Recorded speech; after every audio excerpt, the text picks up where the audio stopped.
Welcome to Lexan TV, and on the eve of a day that the world celebrates women, we thought it was only fitting to feature a few of the trailblazers known to many of us in Grenada. Today's conversation will be with two powerful and amazing women. The first being Ms. Theresa Marryshow MBE. Of course, she's the president of GRENROP, and also Dr. Nicole Philip-Dau. I had the opportunity to chat with these women, and I have to say I was truly inspired by both their stories. Here's my conversation. Well, thank you, Ms. Fletcher, for inviting me to your TV program. I'm excited to hear what you have to ask me. We know you as, the boss lady behind a lot of projects, especially agriculture-related projects. What does it mean to you to be a woman in that specific field? Let me say how I get into agriculture, and then we'll talk about the project. Growing up, I grew up with my grandmother and in the community of Vincent's in St. David's, and we have property. So my grandparents more or less was working on the farm. And I could recall though, when my grandmother asked me to go to the farm, and I said, I cannot go, I don't like this and I don't like that. She used to say this poem to me: drive the nail right, boy, hit it on the head. When you walk to do, boy, do it with a will. Standing at the foot, boy, gazing at the sky. How can you get on if you never try? Try and try again, boy, you will succeed at last. So I kept that in my head growing up. After my grandmother died, I went to live with my aunt. And then I realized, but a lot of what she was saying made sense. And shortly after graduating from school, I got into agriculture. That's in 1977. And when I got into agriculture, I had some excellent supervisors, and they gave me that inspiration with what I got from my grandmother. And I was able to do the job that I was called to do by the great Almighty: help farmers. And this was my story getting into agriculture. When I got into agriculture, it was only 6 of us as women that got in. We started out at the Maryville Farm School. And I can recall after we graduated, we had a meeting with the then Prime Minister, deceased Sir Eric Matthew Gary. And he wanted to know, as women, what we wanted to do in agriculture. And when it was my turn, I said I want to be an agricultural extension officer. He said, could you meet the challenge of the men outside there? I said I could only try, and once I try, I will be able to make it. And the 6 of us that got in, when we got into the Ministry of Agriculture, maybe about 3-4 years after, some of them dropped off, they traveled and so. And I stayed into agriculture until I retired. So I made about roughly 42 years in the Ministry of Agriculture. It was a challenging time. It was the time that when I got in, I had good supervisors, as I mentioned earlier on. And my then supervisor, my very first supervisor, deceased Mosel Wilson from Grove, he was my mentor. He was able to go out in the field with us to meet the farmers, introduce, and able to show you all the scopes within the agricultural sector. So although I started out in agricultural extension, but we were able to have a more holistic approach of agriculture. And I worked with him for about 12 years. I met some very good farmers also. They helped inspired me because they felt seeing women in agriculture, and that time I was slim and trim, so it was me on the move. and then we had people like Clive Alexander from Mount Morris, Mr. Otter Branch, Dennis Noel, E.O. Barrett. So these are the people that I grew up with. So these men helped and they molded me. And the challenges was great because there are some farmers that felt, women, could you drum the drain? could you do this? We don't want to see people with the tight pants and so, but I am not that type of the dressy person that want to be in the slim and trim. I maintain my natural given shape. And I walked through it, and it was good, you know, although I said some of the men were really trying to play it hard, especially some of the agricultural extension men that I started out with. But there was some that, you know, and I always give credit to Cecil Winsborough. We started out together in the farm school, and we walk along together, and he really direct me, say, Mary, don't study nobody, come on, let us do this, let us do that, come. And you know, while we walked together in the ministry, he said, I did not disappoint him, you know. So I think I had some good people behind me. I can recall when there was a cried out that female farmers wasn't getting that type of assistance, and they wasn't shown out as farmers, and the women were saying that they are the people that are doing the farming, the women. The men only come to do the plowing, and sometimes they pay, but they do the planting and the weeding and the fertilizing, and also they are the one that go to the market. But the Ministry of Agriculture was focusing mainly on the men. And a survey was asked to be done through the ICA, Institute for Cooperation for Agriculture. And it was done within the Caribbean islands. And at the end of the survey, it was analyzed that really is the women that are the farmers. So ICA had the mandate to develop agricultural women's organization throughout the Caribbean. And they came up with a head group, Caribbean Network of Rural Women Producers, GRENROP. And every country had to have a line with GRENROP. So Grenada was Grenada Network of Rural Women Producers. So we are part of that big Caribbean body. We had Suriname, which is SUNROP. We had Trinidad and Tobago. We had Jamaica's JAMROP. We had Barbados, BAMROP. And so we able to coordinate and so. And over the years, as we started in Grenada, I was the one that was spearheading the Grenada leg of it, working along with ICA and the wider community within the Ministry of Agriculture. And then I felt it was very fascinating to work with the women, you know. So you go to them, you're able to talk, good morning, how are you? And then they will be able to tell you what's going on the farm, how the family. So you end up an agricultural worker, a social worker, and everything in one. And over the years, as we started, at that time, Mr. Cosmos Joseph was the director of ICA, and he gave the program a very good support. So we always used to say he's the father of GRENROP, you know, and we had some women that was very willing to learn. They wanted to take their business forward. They want to learn a little more of the agribusiness. And I was the one the ministry put to spearhead it. And eventually, when we got the groups together, because I knew a lot of farmers, I worked in all the districts in Grenada. So I knew a lot of female farmers, St. Patrick's, St. Andrews, St. David's, the western side, because when I started it, I started in the Western Agricultural District. So because I knew so many farmers that were involved in agriculture with the farm family, the ministry asked me to spearhead it. And as I spearheaded, we were able to come together, discuss, and they said, okay, let us form that group and let us make that group work.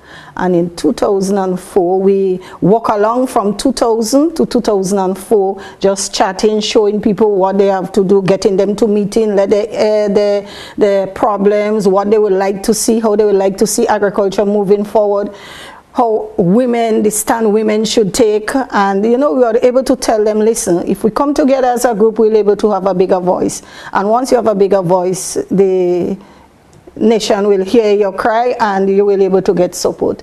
And this was how GRENROP came around. And when we came for election, they voted me as the president of GRENROP. And I was able to work along with my team in Grenada. When we have a regional meeting every year, Caribbean Week of Agriculture, we go to a different country and we have meeting. And then I was able to put forward what we plan to do, what we are doing, and how we'll move forward. And then I realized GRENROP bigger than CANROP.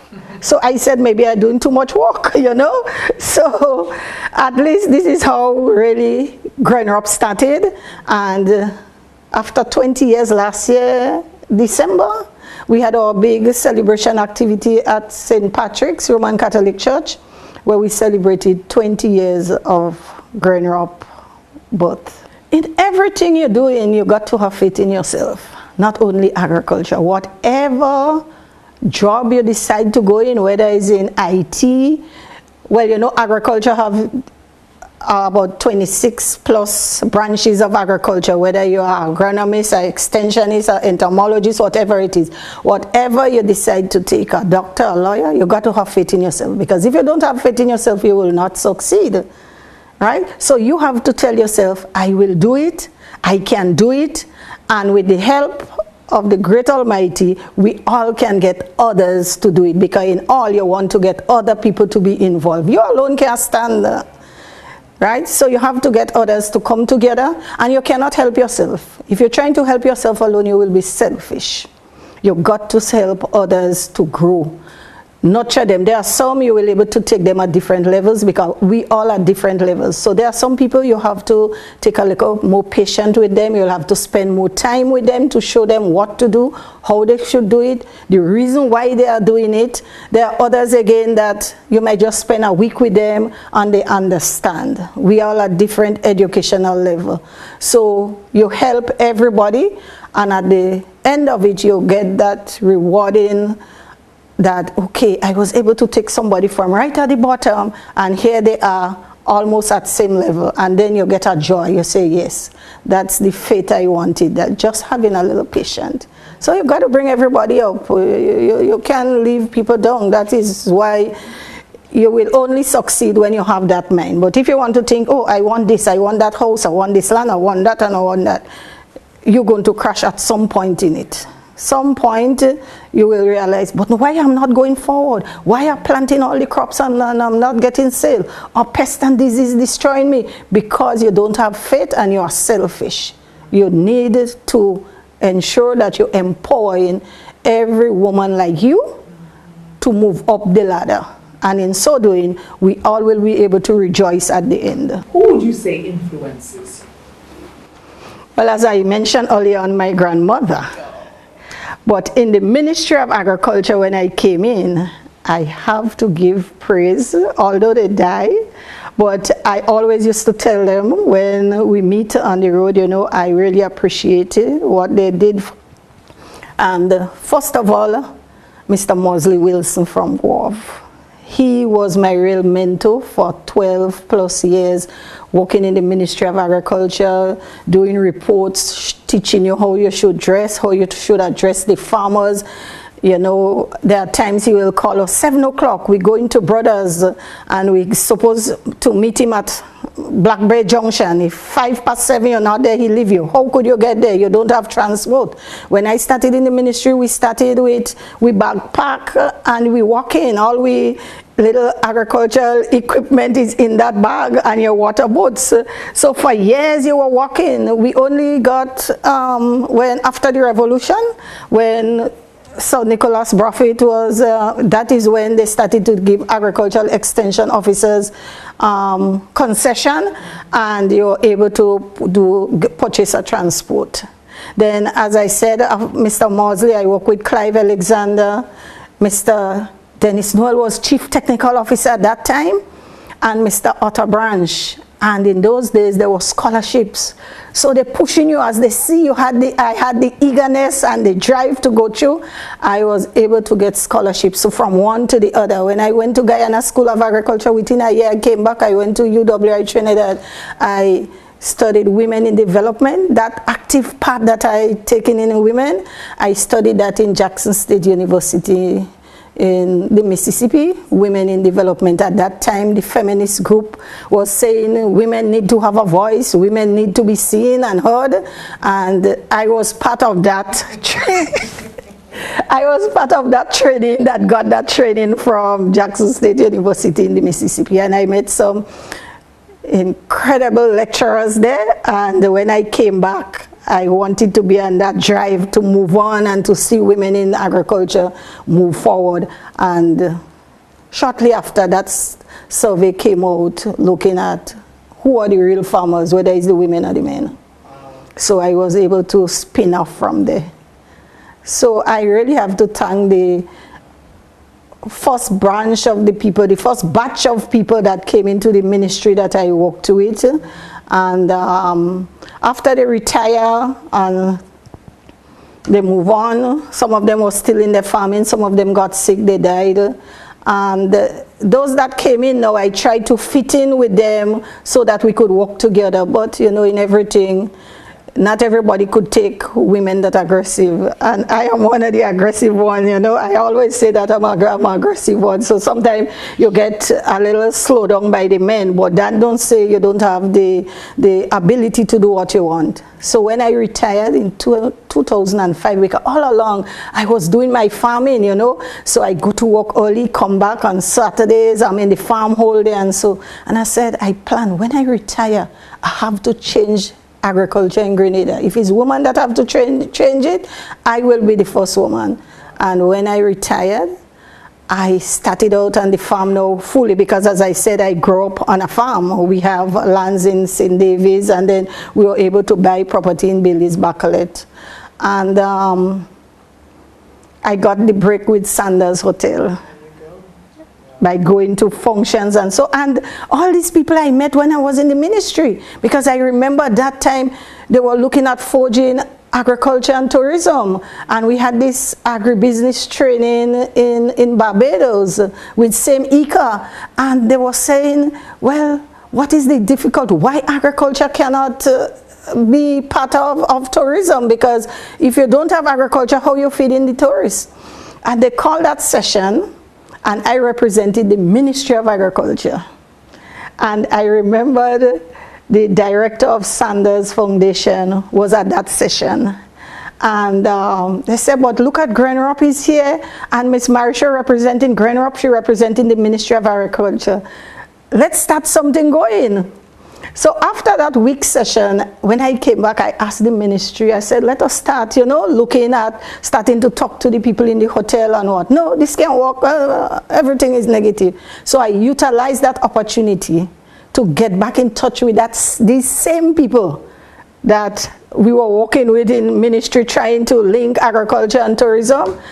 And as I made the call, Teresa, we were waiting on you for the longest while, and this was the opportunity we started. We got that break with Sanders Hotel. And then Silver Sands heard about us, and they called us. And through Silver Sands, Calabash Hotel called, some of the other restaurants called, and they just put us to Blue Bay Hotel, and so we move in. Look, they won the building in St. David's. It just started, but the people already got, and I didn't go to them. Somebody told them about me, and they came to look for me.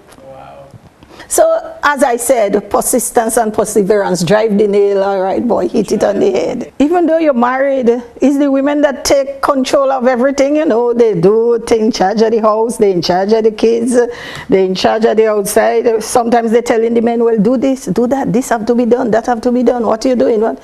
So, women have to be empowered, and I think once women are empowered, you'll be able to see a great change within Grenada, the development of the economy, and the rising of women from poverty to at least sustainable livelihood. All the best. Happy International Women's Day. Thank you, and same to you. Thank you so much. And hoping that we'll be able to keep in touch. Absolutely. And helping to empower rural women. Yes, so they can be able to improve their livelihood and live a simple life like all of us. We all need to live that good life until we die. We are celebrating women today on this episode, and that was a fantastic conversation with Ms. Teresa Marryshow. We're going to take a quick commercial break, and when we come back, Dr. Nicole Philip-Dau sits with me. We'll be right back after this. Today's episode on Lexan TV is brought to you by First Caribbean International Bank, George F. Huggins and Company Grenada Limited, and Mount Cinnamon Resort and Beach Club.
in Grenada. Thank you, Lexan, for inviting me. It's always lovely to chit-chat with you. My present, should I say, area of expertise would be historian, yes, historian, author, and education administrator. So it's a combination of three different things. So it's the administrative side and it's the academic side.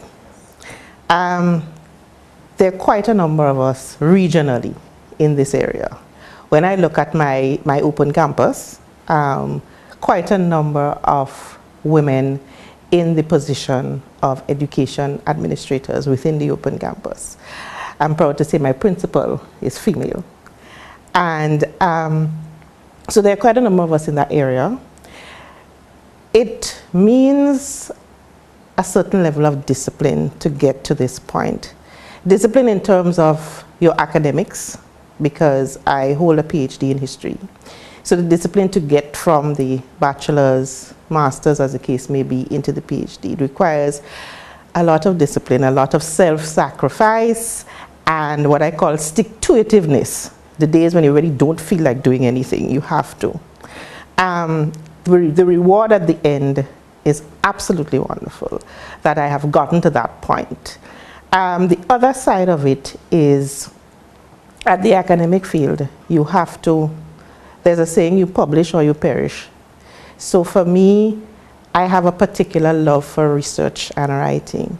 So I changed my thesis, my PhD thesis, into a book, Women in Grenadian History, that was published in 2010. And then I was really interested in the Grenada Revolution, but how to write about it was an issue in my own mind until we did, at Open Campus, we had a conference, Perspectives on the Grenada Revolution. And we changed that into a book. So myself and Angus Martin, we co-edited that. So the persons who took part in that conference, we have now a book co-edited by Angus and I on different perspectives on the Grenada Revolution. So that was a major achievement as well. And then HarperCollins out of England came along one day, literally, thanks to Mr. Philbert, my dear friend, who we have been friends since I was at TAMCC. He would always come and we'll chat about books and what we wanted. And through him, I was able to meet with the editor, the chief editor for HarperCollins. And I've been working with them now for the last 2 years. And I have co-authored with them 2 other texts that are now in schools.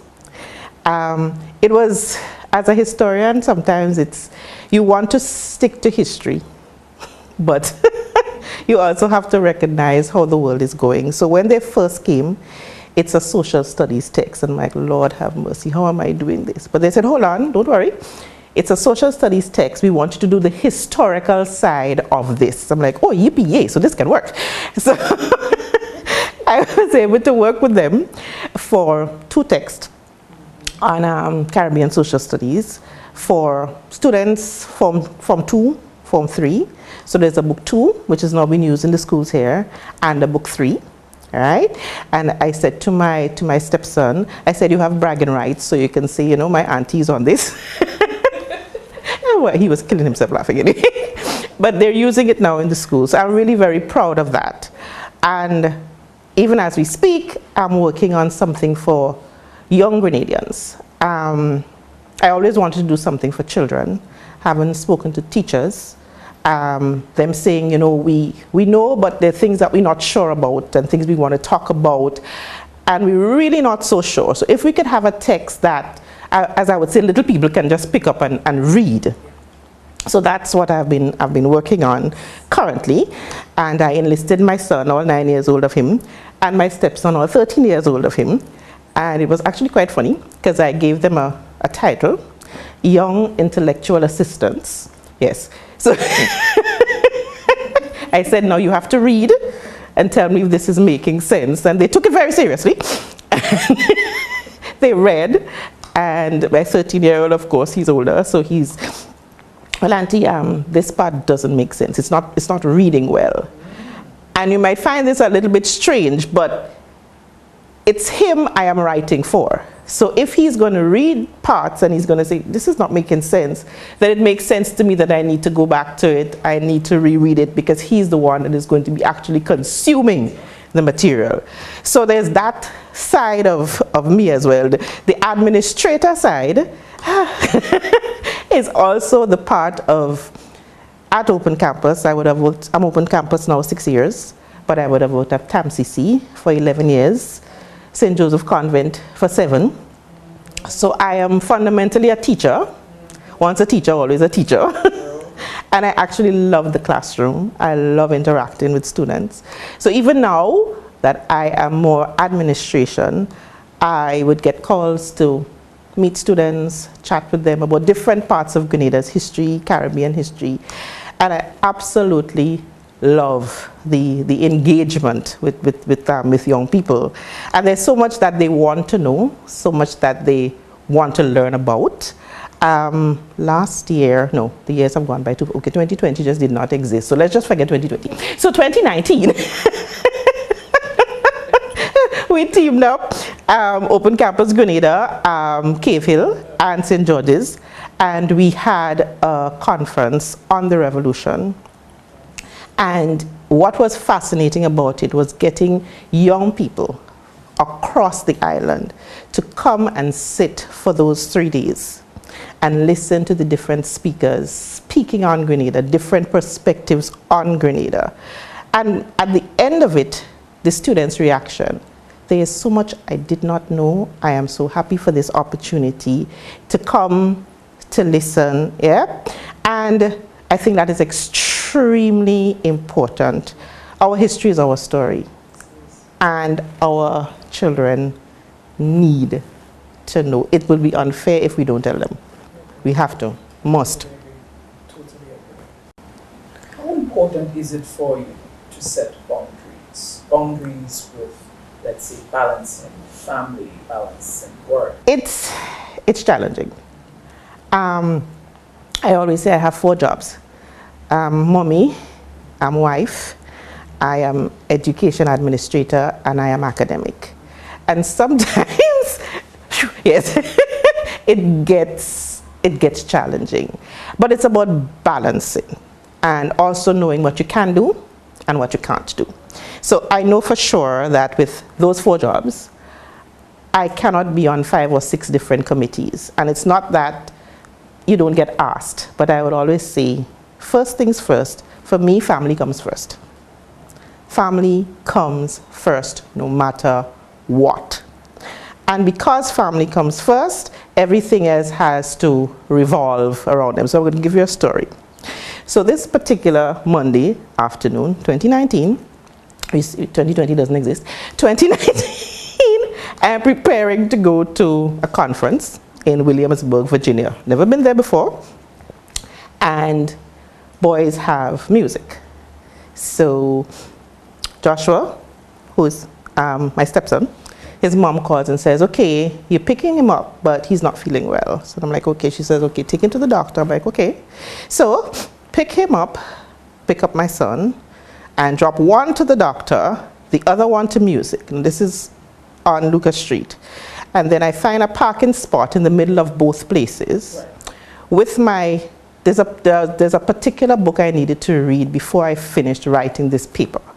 So there I am in the van, put up my foot, have my highlighter, and I'm looking at the clock. Okay, so this one is there and that one is there. And I'm saying to Joshua, listen, if the doctor is ready, call me. Great, good. And I'm with my highlighter and I'm highlighting and then I check the time. Okay, so Jamie is ready, so pick up Jamie. Then I get to the doctor and I'm like, look, 2 of them here, check both of them once. Just check both of them one time, make sure everybody well. And she's like, okay, get that out of the way. Then when they're done, we need a snack. Okay, so we get to the snack part of it, drop off Joshua, get Jamie home, do the homework, into his bed, and then I have another hour and a half when I could sit and finish what I was doing. Yeah. But that hour in between was not an hour to be wasted. Mm-hmm. Why just sit in the van or do nothing when there's an hour of opportunity that I could actually get some work done. So it's about trying to balance all of that, that you know, okay, these things have to be done, but you also have work to do. Yeah. And the other part is letting your family be part of the whole process. So Jamie is very aware that mommy has to write. So I have this absolutely beautiful picture I took of him one day. I'm writing, and he thought I was in the study for too long. So he came in with a tray, all 9 years old of him, with a tray with a glass of juice, my nuts and raisins. I said, Mama, I thought probably you might just need a snack. And I'm like, oh, Daddy, don't tweet. But he understands that I'm working, but you know, so he gives me enough space, but at the same time, he recognizes that she kind of in there a little bit long. So probably I should check on her, say she's bring her something to eat, you know, that kind of a thing. But it's about getting the rest of the family on board. So my Sunday morning is I am sleeping, nobody wakes me up, Colin gets up and he makes breakfast. So when I wake up, there is breakfast because Mama needs to sleep.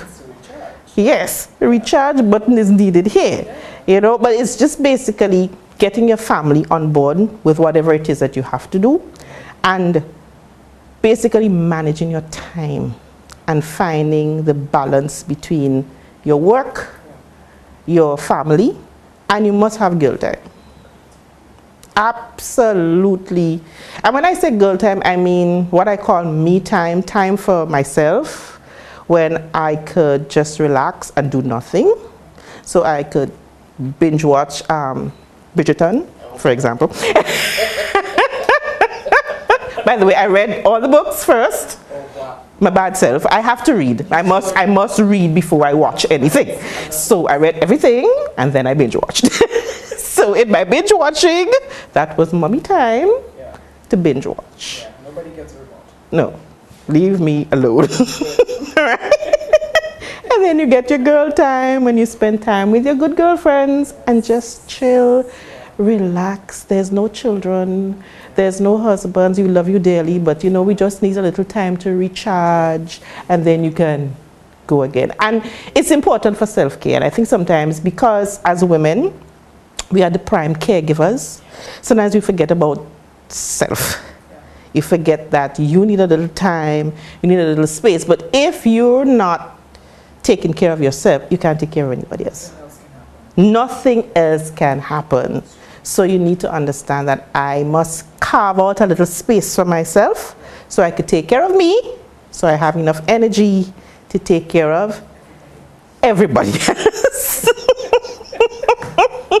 Exactly, exactly. Nicole, who would you say influenced you? I would say 3 men and 2 women. That's the first part. My dad, God rest his soul. All 3 men, unfortunately, have gone to the great beyond. My father, my professor at UE, Dr. Batiste, and my uncle, who has passed on. Those 3 men were always, you can do this, no matter what. We have confidence in you that you can do this, and you will do this, and you will do it well. And my dad, from childhood right through until he passed on about 15 years ago, my uncle right through university, and my professor again right through university. I remember Professor Batiste saying to me, I don't think you should stop at the bachelor's level. And I'm like, what is he talking about? I'm here to get a first degree and go up my business, you know?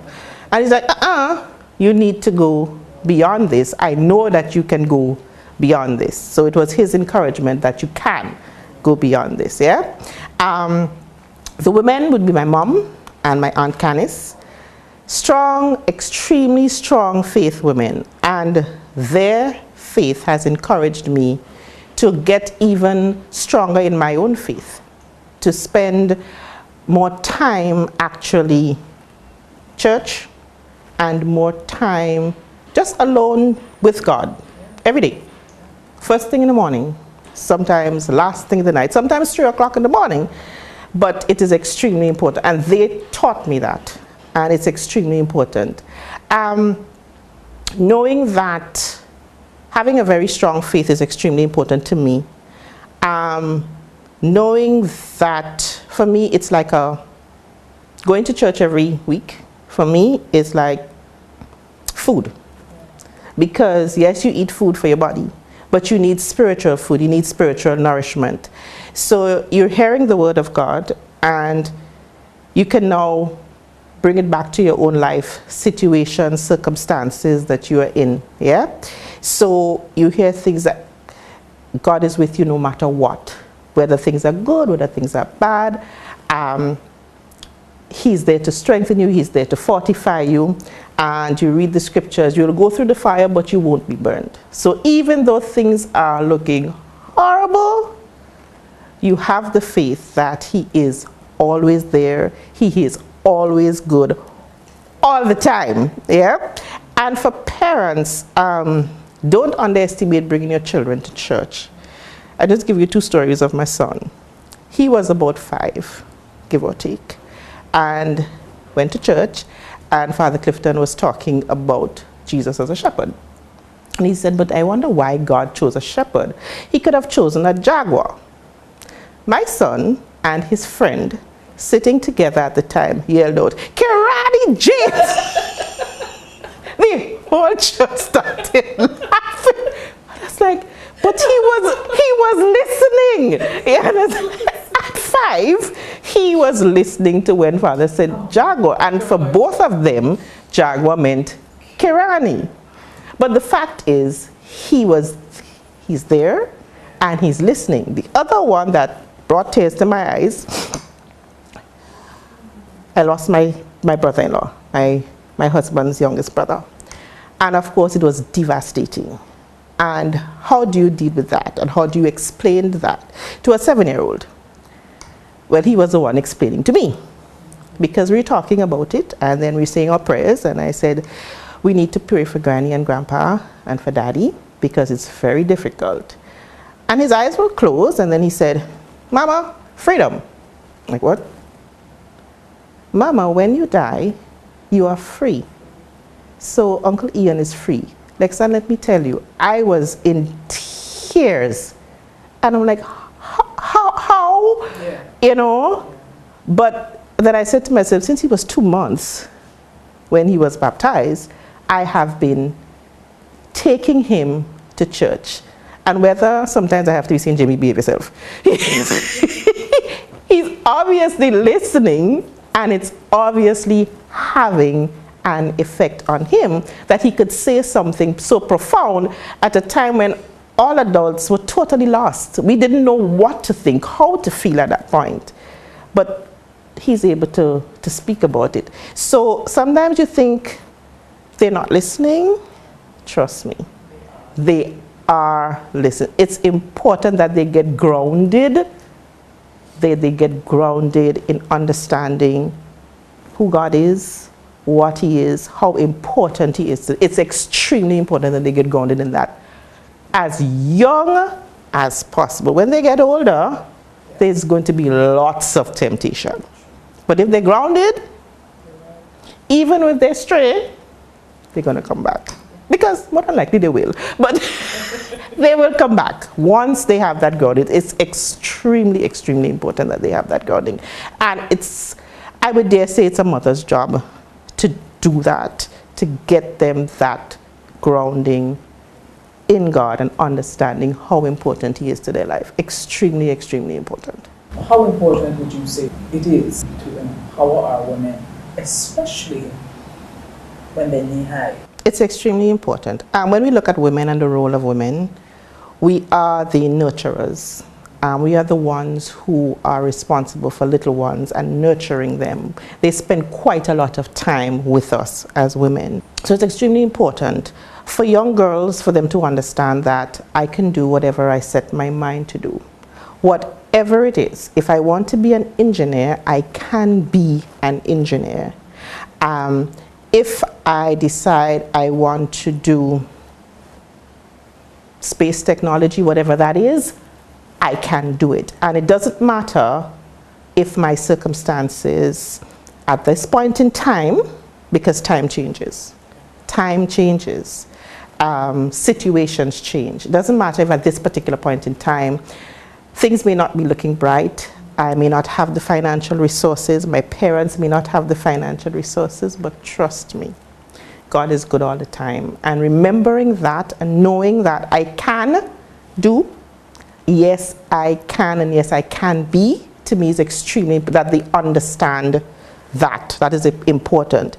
The challenge I have, and this is from my perspective as an educator, the challenge I have for mothers is that within our particular context now, we are pushing our girls. But I think we're forgetting our boys. And we have to be extremely careful about that. Because when I look at UE, even when I went to UE 20 odd years ago, there was 80% more girls than there were boys. Yeah? Now I'm seeing it at the university. Now it's the same situation. So what happens? Do we challenge our boys in the same way that we challenge our girls? So do we push them? I saw it at TAMCC, for example. So the boys get through primary school and they get through secondary school. And then when they get to TAMCC, you relax and you let go. No, no, you don't relax and let go. They still need you to hold on to them. Hold on, but let go. That sounds very strange, but you have to be part of their life so they understand your responsibility is to get your studies done. My responsibility is to help you in terms of encouragement. So it can't be that I just let you go. But at the same time, I am there. I could check to say, okay, it's the end of the term. May I see these grades, please? Yeah? While I was in TAMCC, I've called the parents. And people watched me as if I was crazy. I said, no, they need to know what's happening. And many times I found the boys were not necessarily getting that kind of guidance. And they'd come and they'd just relax. So there was one young man, oh boy, he came in with all ones. And by the end of his first year, I was like, what's going on? What happened? He said, miss, I relax, you know. I said, that's not an option. But it was redirecting him. He took a third year, saw him a couple years after, he was a pilot. I was so happy. But the point is that they still need that sort of guidance, that you're not necessarily smothering them, but you're letting them understand that you are growing into becoming an adult.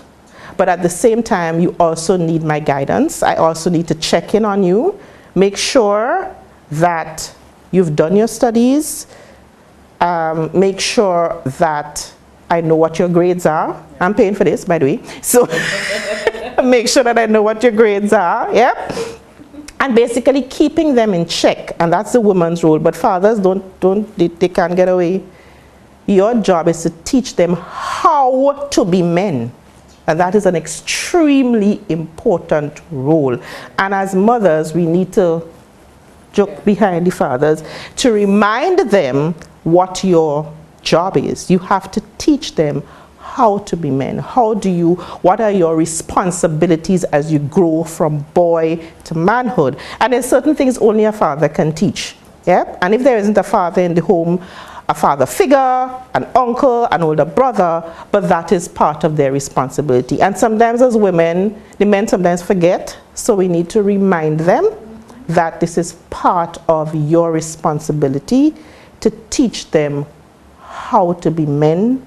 What are your responsibilities as a man? Because remember, when we're long gone, they're now the next generation in charge, raising children of their own. If they don't know, they can't pass it on. So it's extremely important that we pass on from one generation to the next. Well, thank you so much. You're very welcome. Same to you, my dear. Thank you so much.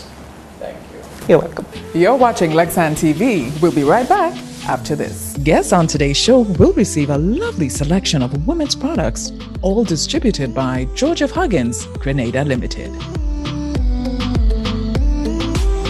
Certainly hope you've enjoyed this episode celebrating two of Grenada's trailblazers. Of course, it's the eve of International Women's Day, and to all of you women everywhere, in particular Grenada, Carriacou, and Petite Martinique, happy International Women's Day.